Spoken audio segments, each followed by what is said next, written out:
আসসালামু আলাইকুম। S Hasan entertainment চ্যানেলে প্রবেশের জন্য আপনাকে স্বাগতম। জানিয়ে দিচ্ছি, বাংলাদেশে গম পাচার মামলায় অভিনেত্রী নুসরাতকে তলব। এ বিষয়ে বিস্তারিত জানতে আমাদের সঙ্গেই থাকুন। রেশন দুর্নীতি মামলা তদন্তে এবার টলিউড অভিনেত্রী ও সাবেক সংসদ নুসরাত জাহানকে তলব করেছে ভারতের এনফোর্সমেন্ট ডিরেক্টর ইডি। আগামী 22শে এপ্রিল কলকাতার সিজিও কমপ্লেক্সে হাজিরা দেওয়ার নির্দেশ দেওয়া হয়েছে তাকে। ভারতীয় গণমাধ্যম জি নিউজ সূত্রে জানা গেছে, বাংলাদেশে গম পাঠানোকে কেন্দ্র করে যে দুর্নীতি অভিযোগ উঠেছে সেই সময় বসিরহাটের সংসদ ছিলেন নুসরাত।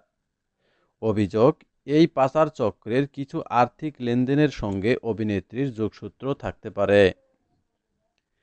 তবে সূত্রের খবর, 22শে এপ্রিল কলকাতার ইডির দপ্তরে হাজিরা দেওয়ার নির্দেশ থাকলেও তদন্তকারীদের কাছে একটি বিশেষ আবেদন জানিয়েছেন নুসরাত জাহান।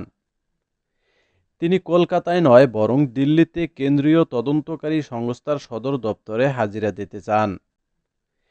তিনি কলকাতায় নয় বরং দিল্লিতে কেন্দ্রীয় তদন্তকারী সংস্থার সদর দপ্তরে হাজিরা দিতে চান।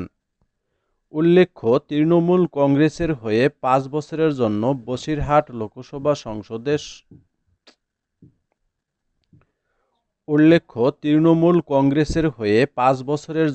বসিরহাট লোকসভা আসনে সংসদ ছিলেন নুসরাত জাহান।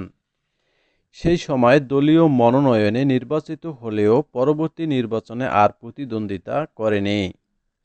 তবে দলটির সঙ্গে তার ঘনিষ্ঠতা এখনও রয়েছে বলে রাজনৈতিক মহলে আলোচনা রয়েছে। ইডির এই তলবের পর নুসরাত কী পদক্ষেপ নেন তা নিয়ে চলছে জল্পনা। একই সঙ্গে তার আইনজীবীরা কী অবস্থান নেন সেদিকেও নজর রেখেছেন সংশ্লিষ্টরা। সুপ্রিয় দর্শক মণ্ডলী, গম পাচার মামলায় অভিনেত্রী নুসরাত জাহান কি জড়িত? আপনাদের এ বিষয়ে মূল্যবান মতামত অবশ্যই কমেন্ট করে জানিয়ে দেবেন। এতক্ষণ আমাদের সাথে থেকে আপনাদের অতি মূল্যবান সময় দেওয়ার জন্য অসংখ্য ধন্যবাদ। আবার হয়তো দেখা হবে অন্য কোনো বিষয় নিয়ে। ততক্ষণ সবাই ভালো থাকবেন, এই শুভকামনায় আজকের মতো এখানে বিদায় নিচ্ছি। আল্লাহ হাফেজ।